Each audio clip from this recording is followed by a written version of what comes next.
Have you ever been frustrated that you aren't getting that promotion? Have you ever thought, I'm ready for VP, I'm ready for GM, why is it not landed? Well, today's conversation might just be the glue you need to stick on to get there.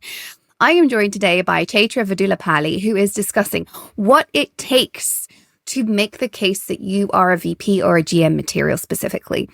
What does it look like? How do you showcase those capabilities? What is missing from your current playbook? This is called the preparation playbook for a reason.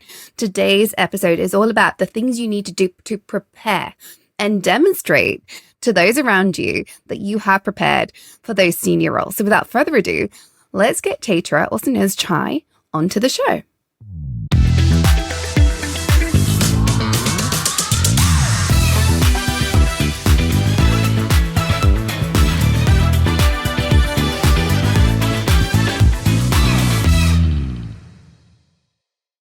Welcome to the show, Chai. Thank you for joining us today. I would love for you to start by telling us about your life, your career to date, and how you got to where you are today. Tony, thank you for having me on your show. Very excited to be here.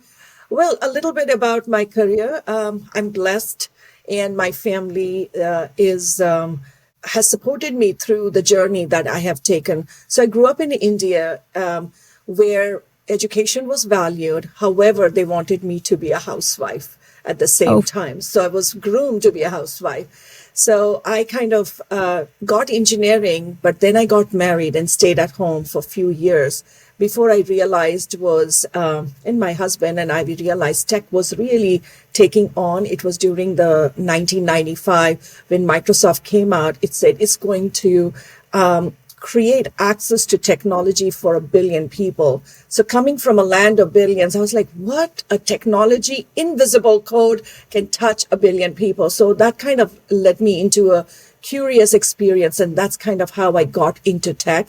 I got certified in Oracle databases and worked at Oracle, then moved to Microsoft because that was my dream company to work on, to really focus on how do you democratize access to billions of people and how do you do it. So the best place was to go and work at Microsoft. So got me a chance to work on go-to-market strategies. But as you think about the building of your go-to-market strategies, I realized was you really have to think holistically from licensing to product management to all the pieces. And that helped me prepare me into where now I'm an entrepreneur. It helps me really execute effectively. So now I'm the president of Women in Cloud. And our mission is to create $1 billion of economic access for women and allies in the AI-powered economy. And we can do it with helping you prepare for those economic opportunities so you're successful in the current ecosystem and you're confident to show up as an iconic leader you were always meant to be. That's a pretty astonishing target. $1 billion. Did I hear that right? That's right. Access to cloud. Okay, this is like a bit of a deviation from what I was expecting to talk about, but tell me about that. Like, how are you going to do that? And why is it women in cloud that you believe is the lever? Because that's a very specific element of the cloud ecosystem or the cloud workforce, actually. Why are you doing this? Why is it so important to you? See, I've worked in the mainframe, and then I worked in the personal computing. I also worked into a relationship database or client server environment, and the next evolution was cloud. So as I was looking at what cloud could do, it truly can democratize everything. And with AI, the acceleration of democratizing access can happen very quickly and very fast. And we are seeing that one. So technology could unlock it, but you also need to have the leadership skills to make it happen, because you cannot democratize things when you don't know how to open up the doors for not just one, but millions of people. So I saw that cloud has the power to do it, and marketplaces came in, and that opened up the doors. And now with AI, I think the personal computing as well as technology innovation is going to accelerate, and the things that we have not seen is possible. For example, the cancer treatments can happen in days. Like COVID solution came in 2 years. Now I think we Yes, can it's true. find the answer in like 6 weeks or 10 weeks. So those things can happen. But the place where we need to show up is as the technology is evolving at the speed, we actually have to prepare ourselves as leaders so that we have the capacity to really make the technology safe for everyone and also create the outcomes, the economic outcomes for them, so that we are not always talking about let's take the jobs away, but how do we create the new jobs? How do we create economic prosperity in our society? I think right now with the current economic climate, that is really key because as leaders, we have the ability to create economic outcomes. It feels like it's out of our hands. It's with the government. We have more leverage than I think we realize. You just have to see how some of the big companies are responding to the current economic environment. We can create jobs. And I love this. And I love that you link this explicitly to our preparation as leaders. So let's talk preparation. What does it mean to prepare to be a leader? And how's it different from planning? Because I think this is one of the things that people don't understand. It's you and I have had this conversation, which is why I'm asking the question, like planning and preparation are different. So what's going on here? Growing up, I wanted to be an Air Force pilot, Tony. So for me to be an Air Force pilot, there was a lot of preparation that was required because it was capacity building. So in the concept of that, planning is like preparing a flight plan, the route, the fuel, the weather checks, and timing. But preparation is becoming a skilled pilot. So when the turbulence hits or the plan changes, you know how to navigate with calm and clarity. So that's the difference between planning and preparing. So when you're thinking about preparing yourself as a leader, you really need to think about how do I build a capacity to become a VP or a GM? How do I build my credibility or influence before you're in the room? How do I create my signature talk that showcases my unique value? Why me of all the place? So the actionable steps you will take is you'll start curating your body of work through talks, writing and results. And you really learn what executive looks like. And you also audit your influence. Do people seek your input? Are you remembered? And you start building a platform and ecosystem so your success isn't a silo act. Yeah, I love that. And I think I think people think, oh, but does it matter if I'm going to go to a different company to get that VP or GM role? But it really does, because what I've seen is there's a lot of this that needs to be public facing. I think a VP and above, your network is as important to the company that hires you or promotes you as your capabilities. A VP is part of the face of the company. And if you don't have a good network, if your network doesn't think we listen to her, then you aren't doing the job, because you are the face of the company. If you don't get that respect from your audience, you're unlikely. I have seen it happen, but I think it's so much harder to be that senior executive. I think it can happen in special types of roles like accounting, for example. I think you can be a backseat person, but it's very rare. So what would you say it looks like to be that visible leader, to be that leader who has the results, who has that presence of an executive? How do we need to show up when we're a director or a senior director that maybe people aren't showing up right now? Tony, usually people go and ask for, I need to become a leader, right? Or I want to get a VP position. This is what my leaders or my mentors and my sponsors told me is those roles, the roles are given to you when they know you have the capacity to take on. Because when you are becoming a director and a senior director or VP, there are two things you need to master. One is mastering how you manage relationships, and second is mastering how you look at the financial piece. Those are two very critical components of it. And if you cannot talk the money and you cannot talk with the people and inspire the people to do it, you will never get those opportunities. I have got a lot of feedback all the time. Is like, hey, you need to make sure everybody is lifted with you rather than just you standing out. And if you're a senior manager, you're like, I have done all the hard work, I've done everything, but nobody's giving me a director. because they probably is because the two levers that they look at you is people, how are you managing and working with people, and how are you managing and growing the money for the organization. If you don't get those two right, it's very hard for you to become a director, senior director or VP in the organization. Absolutely. I think I get people come to me, they've either done one or the other. They've either figured out how to really be an extraordinary relationships person.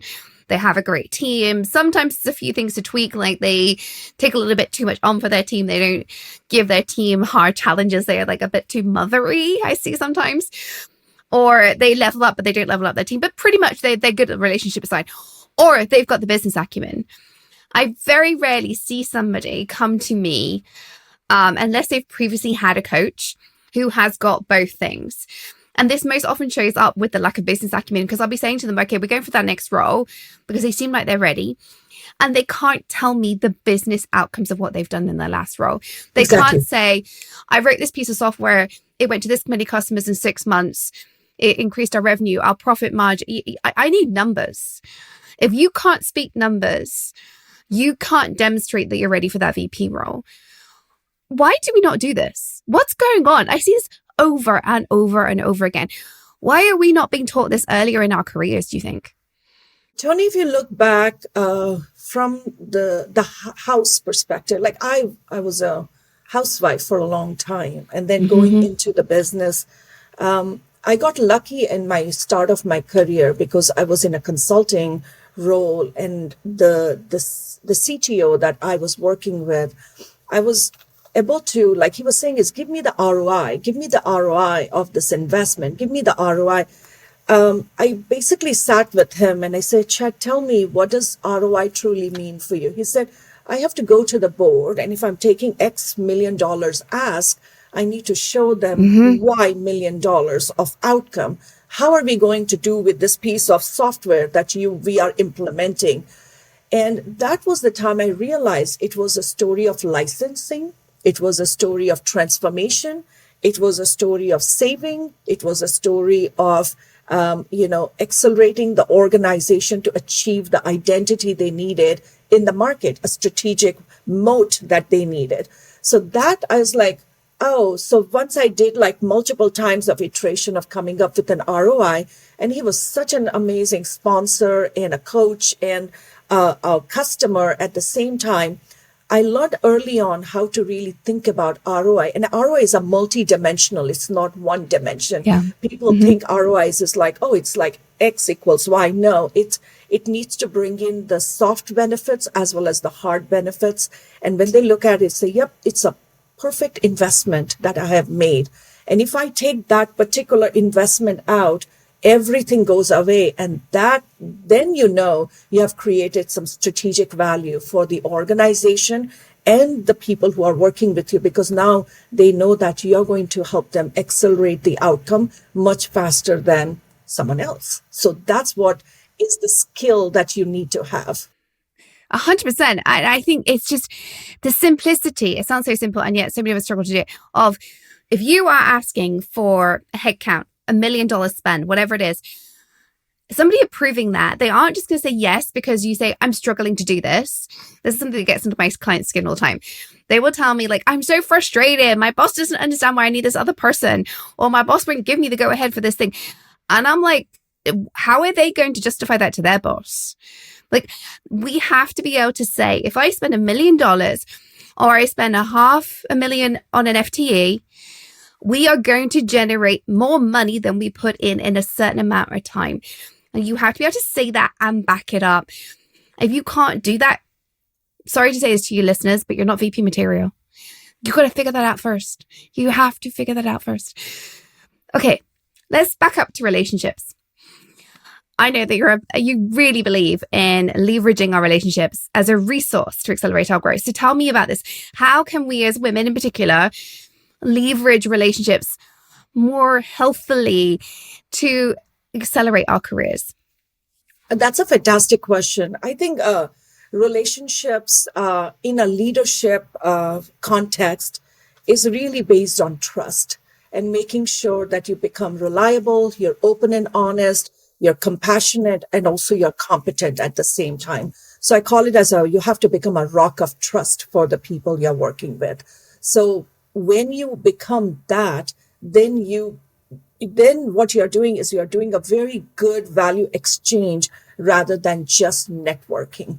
So I don't have, I look at for relationships in a leadership perspective that it's a mutual giving that's happening. We are creating equity for each other and we are showing up for each other. And it's a very important skills that you have to build, because most of the time the other person is asking for something, you will kind of like, no, I don't think I want to give. Or the other thing which I've seen is, which has happened with me and I had to really work on myself, is you're in a very good relationship and the other person is growing faster than you. There is a little bit of envy that comes in and you need to conquer that envy, or a jealousy. And if once you do that, that's when the magic happens. You say, no, when they grow, you grow with them. And when I grow, they grow with them. So in my circle of, value exchange that I create for my relationships, I do multiple things. One, am I doing complementary, benefits? So we are not competing on the same thing. And second, we are just not networking. We are actually building something together, co-building, co-marketing, co-leading something, and then building a circle of influence for each other where we can show up, give value, and build equity, so that your network becomes your power base. But you have to nurture it. You have to nurture every single day. And my thing is a circle of 5, get that right. And then you can think about circle of 10 and circle of 20. But circle of 5 has to be perfect. Like, you can pick up the call at 2 a.m. and they are there for you. And they can say, no, don't do this. This is not the right thing to do. Well, tell us about, how do you get started with that circle of 5? If somebody's going, that sounds great, but what? I don't have people I can call at 2 a.m. other than my sibling or my mother or my best friend. And they're not work people. How do you get started with creating this circle of people that you can trust completely, that you lift up, they lift you up, you're doing complementary stuff, you are in it together and lifting each other up every day? How do you get started? I'll give you a couple of examples. Maybe that would help. So when I started in my career, I kind of started investing in a TED platform where I would go and volunteer as supporting the speakers. So I wanted to kind of be like a volunteer. So I went there, started to kind of contribute with my skill set. And because I had marketing skills, I would go and write copies or kind of assemble things together. So I kind of built friendship there. So that's kind of how it started, right? Like, then I started to see who are all the people. I never had the circle of 5 just within my organization, the company I was working for. Because if I lose a job, for example, then I lose all that friendship because it becomes harder for them. So I always looked at, like, how do I do? Second, I said, I need to have my health really in check. So I need a doctors in my ecosystem. So I want a doctor so I can pick up and call them. I wanted a legal advice. So I want a lawyer who I can talk to.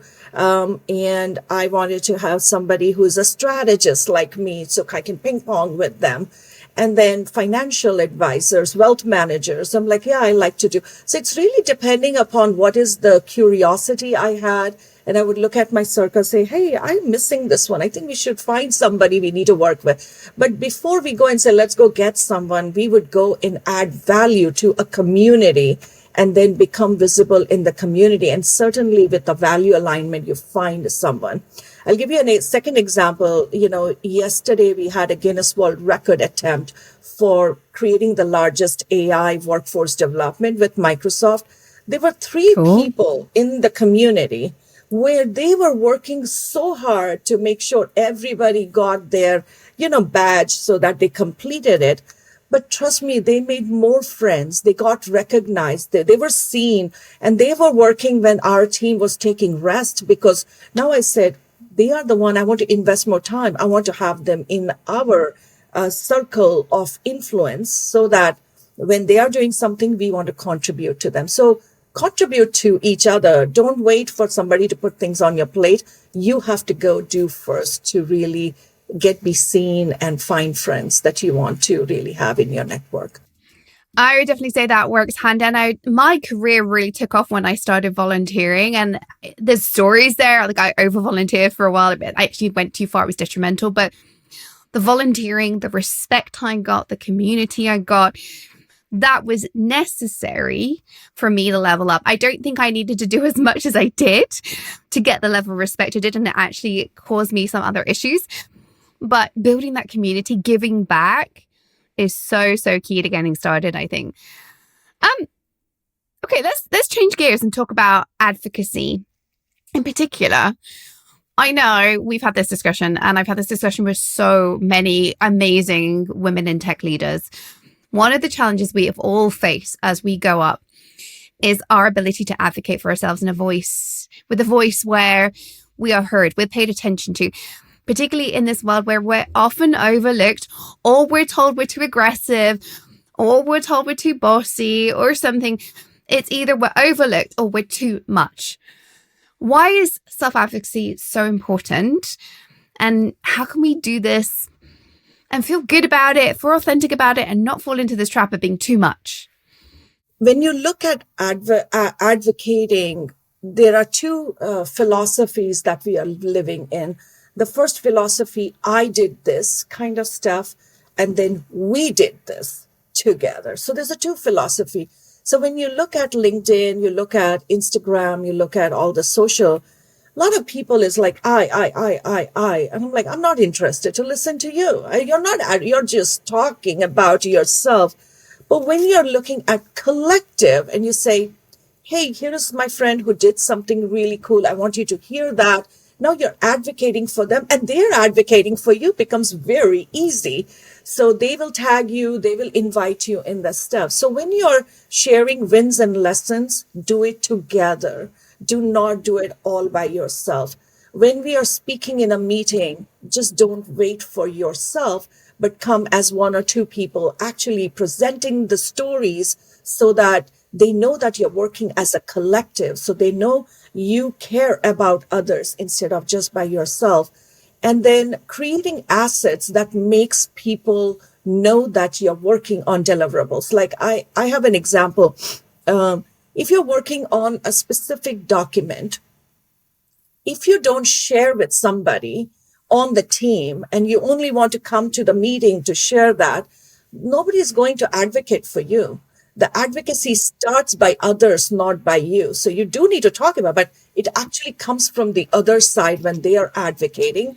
So if you don't care about others, nobody cares about you. That's my philosophy. So visibility is a currency, but you have to give first and you have to show up for others consistently. Yeah, it comes back to the community building, right? If you show up for others, if you advocate for others, even just, I found this on LinkedIn. I will often, for a client, I will go and I'll repost something, particularly if they're job hunting, and I'm like, you need to be more active.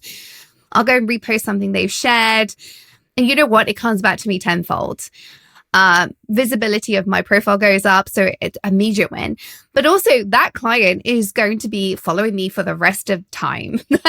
And I've got clients of mine or ex-clients who worked with me several years ago who are still sharing my stuff because we built that relationship and it doesn't go anywhere. It just continues to build. And something I think is underrated in our careers is as we continue to progress, our old relationships, the good ones, the healthy ones, stay with us. You're always just adding and adding and adding. And it's so beautiful to see. And something I don't think we really recognize. Tony, I have one more thing. I think there is something around the advocacy I want to add. Yeah. When you're in a one-on-one conversation, there is a group conversation. You need to make sure its group is recognized. But let's say you're meeting with your manager or you're meeting with your executive. Advocacy happens with a joint outcome that you're accomplishing.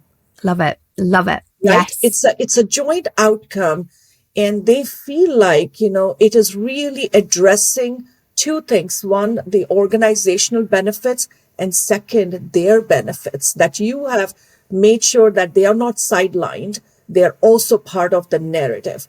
And I have seen over and over again, multiple times when people come, it's always about their plan. And I'm like, no, but there's someone who on the chain who also needs to get credit. So make sure you use credit as a currency, as a strategy to recognize your leader on how did they show up for you, and you advocate in the way so they know they can come and advocate for you really well. Just I mean, that's a very nuanced, Yeah.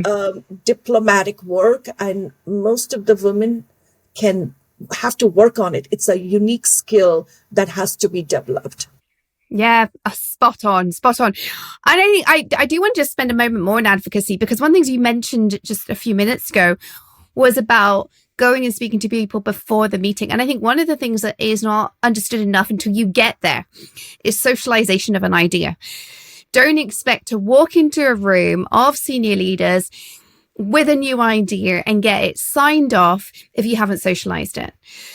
Because if you socialize it beforehand with key influencers, key stakeholders, and they feel emotionally engaged, they are going to advocate for you. So why do we not do that earlier in our careers, do you think? Like, I teach this all the time, and yet it's just not done enough. I think, Tony, I think it's a cultural thing. It's not being taught as a skill. Imagine when we were being raised, if you had an idea, we could blurt off in at the dining table without really engaging with your dad or mom, and you just talk about it, and then like, what? No, you cannot do it. Right? Yeah, that's kind of how we've been, like, I've been raised like that. But the magic I learned was when I would talk to my dad first. I say, here is what I need. Here are my options. What would you think is the right thing?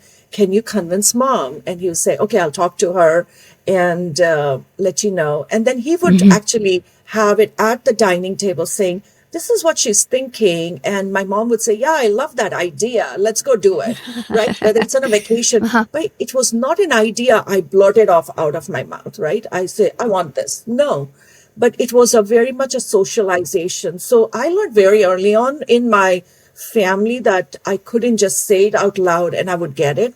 And the same thing applies at work. So that particular skill set is not something taught. Nobody talks about at work, but it is expected out of you, and people don't know how to do it. Whether it's men or women, doesn't matter. If you have to go up the career ladder, a lot of the handshake happens in the back of the door, like, in the back rooms. Yeah. And when you come in a group setting, it's a nod. Yeah. I'm in. Yeah, I'm in. exactly. And It's a you're nod. looking at everybody and say, are you all in? Everyone is nodding yes. Not like you're bringing things at the table and asking people to make like critical decision, which can be a career, a break, challenge for them. They won't do it. It just won't do it. And it will leave a bad taste with those people who are surprised by it. They will be like, she surprised us. We don't like that. And they won't be able to explain it to you, but they will just not feel as warm towards you. I do want to just pick your brains on one more topic before we move on to the quickfire round. What are some of the daily habits that we should be doing to prepare ourselves for leadership? I know you're a big advocate of daily action. So this preparation playbook piece, what should we be doing every single day? So I love Atomic Habits by, James Clear. I think he narrated kind of the concept of having a system. So leadership is also built on small moments, not just big milestones. So you have to really have a system for building your leadership, which has power, influence, and access. So my daily routine very much is having 5 minutes to kind of sit down and think about what is the outcome I want to accomplish today? And what are just 3 minimum outcomes and 3 people I want to reach out, right? Does it happen? Not all the time. It doesn't. But the thing is that I've given a thought for it.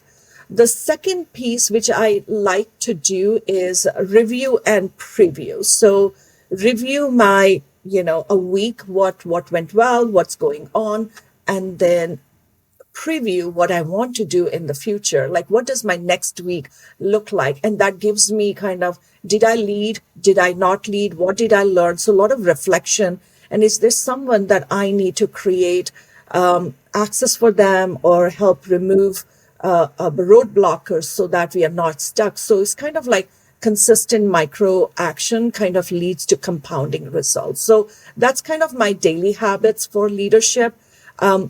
And then from a preparation perspective, I personally feel is you need to have your checklist really done, making sure that you need to know who you are. So when that opportunity knocks, you are in that character, in that identity, and you're already showing up confident, credible, and capable even before you've been asked. So that's kind of the place I like to be all the time. I think that showing up confident and credible because you know that you're meant to be there. I have so many people who say hand wavy, I want to do this, but when I dig into it, they don't really know. And so when something comes their way, they're not sure if they want to take it because they haven't done the homework. I think that's such a undervalued concept of like really knowing who you are. So as you put it, when opportunity knocks, you know, you can see it, you identify it, and you can act. You don't wait. And then it's a week later and you think, oh no, it's gone. You just know that's the opportunity you want to grab with both hands. I love that. Exactly. Love it so much. And if someone needs like a leadership preparation checklist, I can definitely share mine. I have used that one over the years just to kind of look at start of the year. Am I doing the right things? Am I not doing the right things? Love it. If I need to build something, learn something. But the place where I really learn is watching TED Talks every single day. That's my basic skilling because I get to really listen to different paradigms and think about how did they approach the problem and how did they solve the problem. And if there's a problem I'm dealing with, I will reach out to the speaker right there and say, can you explain? How did you do it? So. Well, we'll make sure links to your website are in the show notes so people can get access to you and your leadership preparation checklist. I love that. Without further ado, let's move on to the quickfire round. Are you ready for this? I think so. All right. What is the worst piece of advice you've ever been given? The worst piece, focus on I instead of we.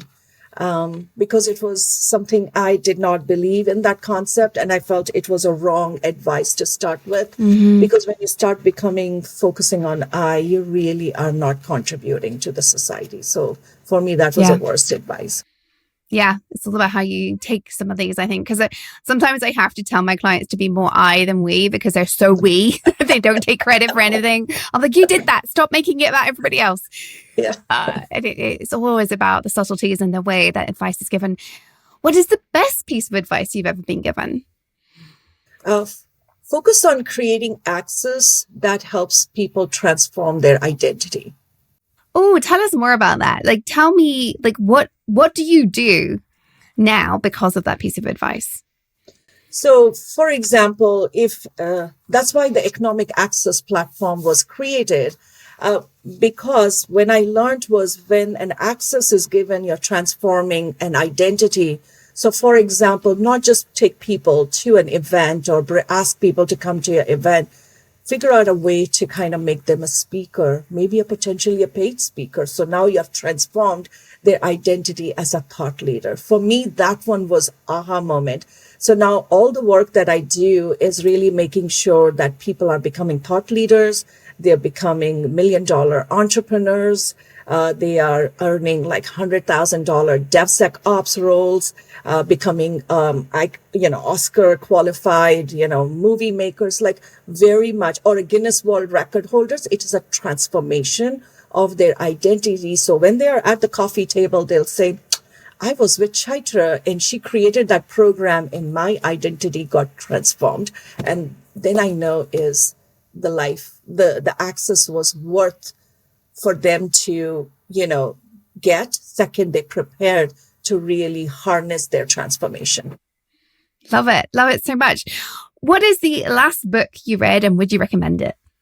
I am reading the book, The Holy Grail by Tony Robbins, and really trying to understand investment because I'm working on building a $100 million fund for film as well as AI, combination of that. So I'm like trying to figure out what kind of fund I need to create and how do I need to think about in the current environment. Oh, wow. That's such a cool thing to be looking at. Love it, love it, love it. This has been a fabulous conversation. So where can people find you, connect with you, build on what you've said today, get that leadership checklist? Tell us more. Yeah, basically, I live in LinkedIn, so that's where I share my ideas and stories and movement building work. If you cannot find me, send an email through thewomeninCloud.com, and or you can be part of any of the activation. But LinkedIn is the right place. We will make sure links are in the show notes. So if you would like to connect with Chai, go over to the show notes and you'll get links there.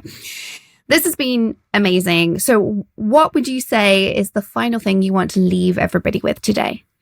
I would say leadership isn't a title. It's a state of readiness. You have to prepare.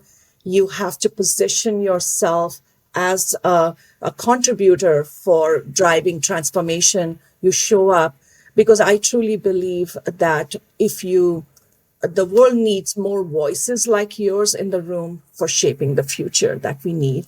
And you are an icon, so become one by investing in yourself. I love that. You're an icon, so become one by investing in yourself. Spot on. Thank you so much for this conversation today. I just want to leave listeners with a final key takeaway, which is your career doesn't just happen. It takes a definitive decision to make progress. It isn't just going to land on your lap.